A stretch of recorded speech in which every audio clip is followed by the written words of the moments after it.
నమస్తే అండి. 100 ఫీట్లలో 3 ఇంచుల నీళ్లు మీరు వింటున్నది నిజమేనా అంటే అవునండి నిజమే. అంటే తెలంగాణలో ఇప్పటికీ 100 ఫీట్లలో 3 ఇంచుల నీళ్ళు వచ్చే అవకాశాలు ఉన్నాయంటే అవునని చెప్పడానికి ఈ బోర్ ఒక నిదర్శనం అండి. నమస్తే అండి, నా పేరు రంగారెడ్డి. నేను తెలంగాణ స్టేట్ గ్రౌండ్ వాటర్ డిపార్ట్మెంట్లో రీసెర్చ్ చేయాల్సి అండి.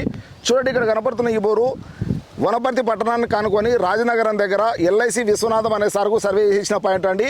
ఈ బోరు కేవలం 100 ఫీట్ల లోపలనే దాదాపు 3 ఇంచుల దాకా నీరు వచ్చాయండి. దానికి కారణం ఏంటంటే చూడండి రైతులారా, మీరు ఎప్పుడన్నా కానీ బోరు బాగా సక్సెస్ అవ్వాలన్నా, ఆ బోరుకు లైఫ్ జీవితకాలం ఎక్కువ ఉండాలన్నా కనీసం మనకు 40 నుంచి 60 ఫీట్ల మొరం ఉంటే కానీ చాలా మంచిదండి. అంటే ఈ మొరం అంటే మనకు అర్థం కావడానికి అది ఒక స్పాంజ్ మాదిరి పనిచేస్తుందండి. అంటే వర్షపు నీళ్లు భూమి లోపలికి ఇంకి మనకు లోపల రాతి పొరల ద్వారా ప్రయాణం చేయడానికి బాగా అనుగుణంగా ఉంటుందండి. దానికి తోడు ఇది రాజనగరం చెరువు పక్కన ఉంటుందండి. ఆ చెరువులో నీళ్లు మనకు ఈ మొరం ఎక్కువ ఉండడం కారణంగా బాగా అబ్జర్వ్ అయినాయండి. దానికి తోడు ఆ చెరువు 1969 నుంచి శాటిలైట్ ఇమేజెస్ గమనిస్తే ఇంతవరకు ఎండిపోలేదండి. అంటే బాగా రీఛార్జ్ అవ్వడానికి ఫెసిలిటీ ఉండే చెరువు. సో అతనికి మొరం ఎక్కువ ఉండడము మరియు చెరువు దగ్గర ఉండడం వల్ల ఇతనికి కేవలం 100 ఫీట్ల లోపలనే 3 ఇంచుల దాకా నీళ్ళు వచ్చాయండి.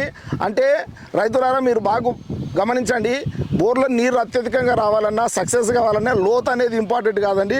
అక్కడ ఉండే జియోలాజికల్ కండిషన్స్, హైడ్రలాజికల్ కండిషన్స్ అనేది బాగా ఫేవర్గా ఉంటే 100 ఫీట్ల లోపల కూడా 3 ఇంచుల నీళ్ళు వచ్చే అవకాశాలు ఉండడానికి అవకాశం ఉందని ఈ బోర్ నిదర్శనం అండి. Thank you.